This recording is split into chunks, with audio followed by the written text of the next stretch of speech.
केंद्रीय मंत्री और एमपी अनुराग ठाकुर ने कहा कि प्रधानमंत्री नरेंद्र मोदी ने मोटापे की बढ़ती संख्या पर चिंता व्यक्त की है। उन्होंने समाज को इस चुनौती से जूझने के लिए अपनी दिनचर्या में बदलाव करने की आवश्यकता पर बल दिया है। साथ ही खान-पान की स्थिति को बदलने और कसरत करने की आवश्यकता पर भी जोर दिया। उन्होंने ये भी कहा कि कश्मीरी पंडितों का पहला हक अपने राज्य में जाकर बसना है और इसके लिए राज्य की सरकार को लगातार बताने का भी प्रयास होना चाहिए। केंद्र सरकार की ओर से इस मामले में पहले भी सहूलतें दे रखी है और आगे भी जारी रहेंगी। समय समय पर समाज से जुड़े हुए ऐसे महत्वपूर्ण विषयों को उठाते हैं और एक बार फिर उन्होंने मोटापे की बढ़ती हुई संख्या, इसको चिंता भी व्यक्त की है और समाज को इन चुनौतियों से जूझने के लिए अपने बीच में से नए नए लोगों को एक ब्रांड एम्बेसडर के रूप में चुना है।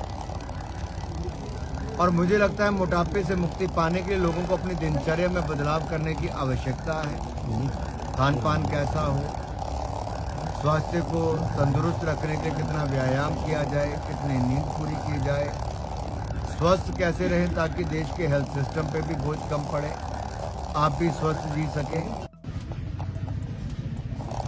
मैं इतना ही कहूँगा, कश्मीरी पंडितों का पहला हक है अपने राज्य में वापस आकर बसना और उनको बसाने के पूरे प्रयास राज्य की सरकार को करने चाहिए, कहीं पे कोई कमी ना रहे। केंद्र की ओर से लगातार सहूलियत हमने पहले भी दी है, आगे भी मिलती है। सर, ओबेसिटी को किस तरह से देखते हैं? उमर अब्दुल्ला को भी साथ में मोदी ने जोड़ा है, नॉमिनेट किया। ओबेसिटी को लेकर जिस तरह से प्रधानमंत्री ने, देखिए, प्रधानमंत्री नरेंद्र मोदी जी समय समय पर समाज से जुड़े हुए ऐसे महत्वपूर्ण विषयों को उठाते हैं और एक बार फिर उन्होंने मोटापे की बढ़ती हुई संख्या, इसको चिंता भी व्यक्त की है और समाज को इन चुनौतियों से जूझने के लिए अपने बीच में से नए नए लोगों को एक ब्रांड एम्बेसडर के रूप में चुना है।